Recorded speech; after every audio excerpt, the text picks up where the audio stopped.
في موضوع مهم قوي.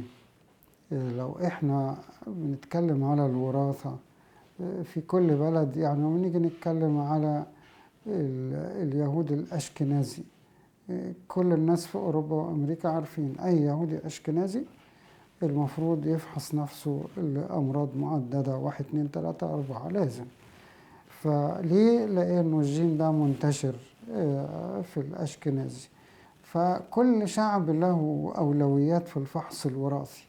احنا عندنا في مصر الحقيقة كجزء من حوض البحر الأبيض المتوسط، أنيميا البحر الأبيض المتوسط عندنا في مصر الحقيقة عالية جدا، وحامل الجين عددهم كتير جدا في مصر، وبالتالي أكثر مرض وراثي شيوعي ما يسمى أنيميا البحر الأبيض المتوسط. يعني إيه أنيميا البحر الأبيض المتوسط؟ يعني للأسف الطفل بعد ولادته ويبتدي كده يبقى جميل وبيقعد لوحده وعايز يتعلم وبيزحف ويجري وكذا، وبعدين يلاقي لونه بقى شاحب، يروحوا يكشفوا عليه يلاقوا عنده أنيميا حادة محتاجة نقل دم، فيبتدوا يتخضوا ويتنقل دم، يعدي أسبوعين 3 شهر يحصل له تاني تكسير في كرات الدم الحمراء يحتاج نقل دم. إذا طفل محتاج نقل دم متكرر، عملية قاسية جدا على الزوجين وعلى الطفل نفسه. طيب الحل ايه الشافي؟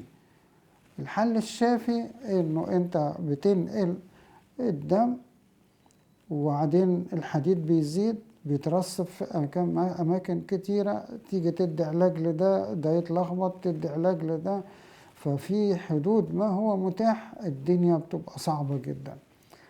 طيب ما هو العلاج الشافي؟ العلاج الشافي إن أنا أستبدل النخاع بتاع الطفل ده، يعني النخاع اللي هو بينتج كرات الدم الحمراء أنا عايزه يديني منتج بقى سليم ما يتكسرش. طب أجيب منين متبرع؟ في صعوبة شديدة جدا إن أنا ألاقي متبرع متوافق مع الطفل المصاب.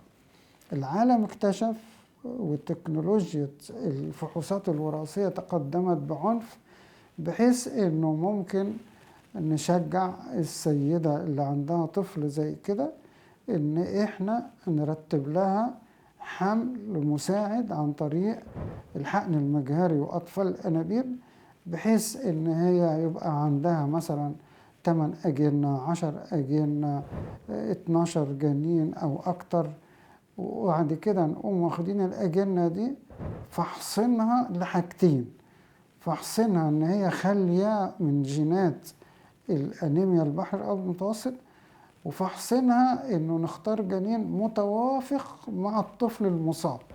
يبقى إحنا كده كأننا اخترنا جنين منه سليم ومنه متبرع مثالي للطفل المصاب.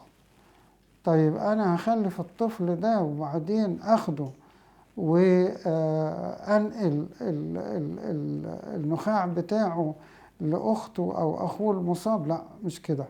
ده إحنا وقت الولادة عارفين المشيمة والحبل السري، الناس كلها بتربط الحبل السري وترمي الجزء اللي فيه المشيمة والجزء الحبل السري اللي بعيد عن الطفل بترميه وما تبقاش عارفة هترميه فين. احنا بقى مش هنرميه في الحالة دي، وهناخد الدم اللي موجود في المشيمة وفي جزء الحبل السري ده، لأن ده هيبقى غني جدا بما يسمى الخلايا الجذعية، والخلايا الجذعية دي تماثل النخاع. ناخد الدم ده اللي كان هيترمي واللي كان موجود في المشيمة ونعالج بيه، ننقله للطفل المصاب. والحقيقة ده موضوع عمل ثورة علمية، وإحنا عملنا الموضوع ده أكثر من مرة، ما هوش خيال علمي ولا حاجة، عملناه. وفي أطفال دلوقتي وأسر أولادهم المصابين خفوا والحمل الجديد سليم، فإحنا بنسميها دبل بليسنج أو رحمة مزدوجة من ربنا سبحانه وتعالى، إن هو منحهم طفل سليم وعالجوا الطفل المصاب بمساعدة العلم والتكنولوجيا المتاحة حاليا.